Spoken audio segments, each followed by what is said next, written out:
क्या space junk हमें अर्थ पर ट्रैप कर रहा है? आज हमारे पृथ्वी के आसपास के ऑर्बिट में हजारों सैटेलाइट के टुकड़े और पुराने रॉकेट्स के पार्ट्स घूम रहे हैं। अगर आप स्पेस को दूर से देखें तो पृथ्वी के आसपास एक कचरे की रिंग बन चुकी है। सिमुलेशन के मुताबिक अगर स्पेस जंक की प्रॉब्लम को जल्द सॉल्व नहीं किया गया तो 2030 तक हालत इतनी खराब हो जाएगी कि हमें एक नया सैटेलाइट लॉन्च करने के लिए 100 बार सोचना पड़ेगा। ना मार्स कॉलोनी बना पाएंगे, ना मून पर अगला मिशन भेज पाएंगे, क्योंकि स्पेसक्राफ्ट ऑर्बिट में ही टकराकर खत्म हो जाएंगे। लेकिन अब सवाल ये है, क्या इस प्रॉब्लम का कोई सॉल्यूशन है? स्पेस जंक हमारे फ्यूचर मिशन को ब्लॉक कर रहा है और साइंटिस्ट चुपचाप बैठे हैं? ऐसा बिल्कुल नहीं है। साइंटिस्ट नए मेथड्स टेस्ट कर रहे हैं इस प्रॉब्लम को सॉल्व करने के लिए। यूरोपियन स्पेस एजेंसी 2026 में clear space first mission launch करने की तैयारी में है। नासा भी इस प्रॉब्लम को सॉल्व करने के लिए नए टेक्निक्स टेस्ट कर रहा है। तो चलिए समझते हैं कि स्पेस जंक असल में कितना बड़ा खतरा है और किन मेथड से हम इसे क्लीन कर पाएंगे।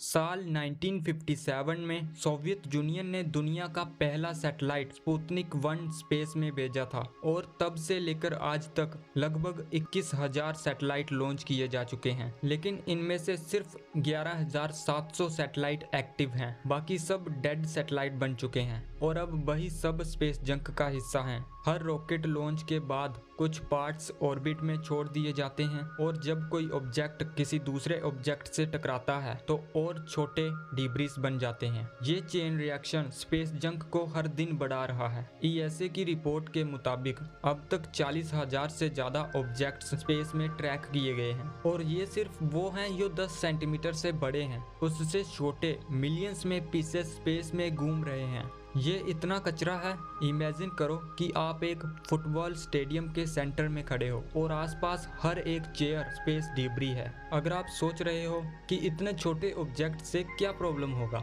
लेकिन स्पेस में इनकी स्पीड होती है 27,000 किलोमीटर पर आवर। ये स्पीड एक बुलेट की स्पीड से लगभग 7 गुना ज्यादा है। सोचो, अगर एक छोटा सा 1 सेंटीमीटर का टुकड़ा भी इस स्पीड से किसी सैटेलाइट या आईएसएस से टकराए तो पूरा सिस्टम फेल हो सकता है। इसी वजह से साइंटिस्ट को कई बार इंटरनेशनल स्पेस स्टेशन की पोजीशन चेंज करनी पड़ती है और इसमें एक छोटी सी मिस कैलकुलेशन एक बड़े एक्सीडेंट में बदल सकती है। 2007 में चाइना ने अपने एक सैटेलाइट को मिसाइल टेस्ट के लिए गिराया था और उस इंसिडेंट ने हजारों नए स्पेस डिब्रीज क्रिएट कर दिए और 2009 में एक अमेरिकन और एक रशियन सैटेलाइट आपस में टकरा गया और फिर से डिब्रीज की संख्या कई गुना बढ़ गई। छोटे डिब्रीज तो एटमॉस्फेयर में बर्न हो जाते हैं, लेकिन बड़े ऑब्जेक्ट कभी कभी अर्थ पर गिरते हैं और डैमेज कर देते हैं। रिपोर्ट के मुताबिक इस वक्त 6,000 टन्स मटेरियल अर्थ के ऑर्बिट में घूम रहा है। सोचो, अगर इस प्रॉब्लम को सॉल्व नहीं किया गया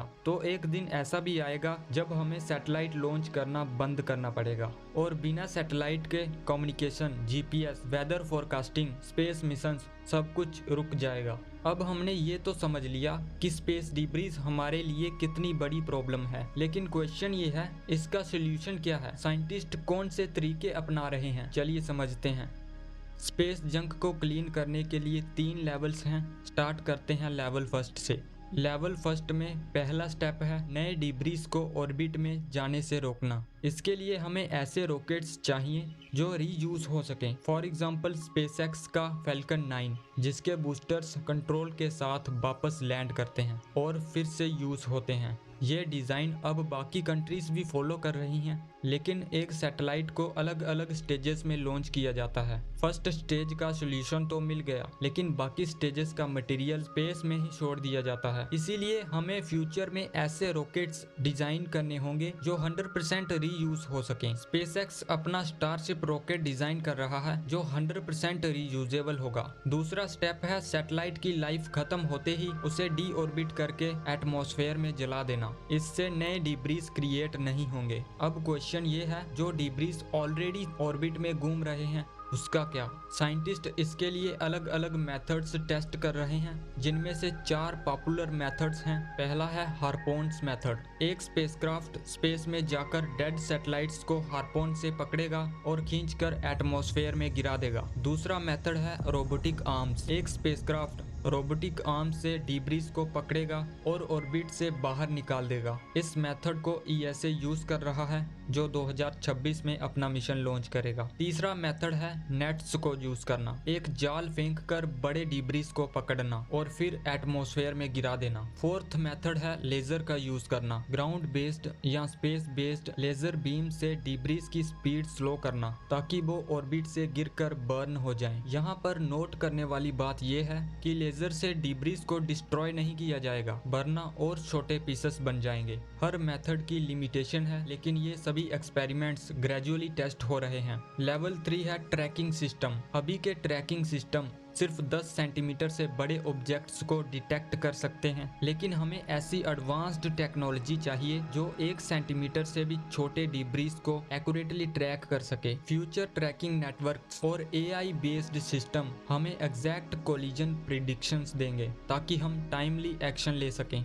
तो स्पेस जंक एक डेंजर प्रॉब्लम है जो हमारे फ्यूचर मिशंस को डायरेक्टली रिस्क कर रहा है, लेकिन मिटिगेशन, रिमूवल और एडवांस्ड ट्रैकिंग, इन तीनों लेवल्स को फॉलो करके हम स्पेस को क्लीन कर सकते हैं। जैसे हम अपनी पृथ्वी को क्लीन रखने की कोशिश करते हैं, वैसे ही हमें अपने आउटर स्पेस एनवायरनमेंट को भी प्रोटेक्ट करना होगा, क्योंकि अगर स्पेस जंक प्रॉब्लम अभी सॉल्व नहीं किया गया तो कल को मार्स या मून मिशन सिर्फ एक सपना बनकर रह जाएगा। आई होप आपको ये वीडियो पसंद आया होगा, और अगर आप अपनी नॉलेज को ऐसे ही अपग्रेड रखना चाहते हैं तो वीडियो को लाइक और चैनल को सब्सक्राइब जरूर करना। Thanks for watching.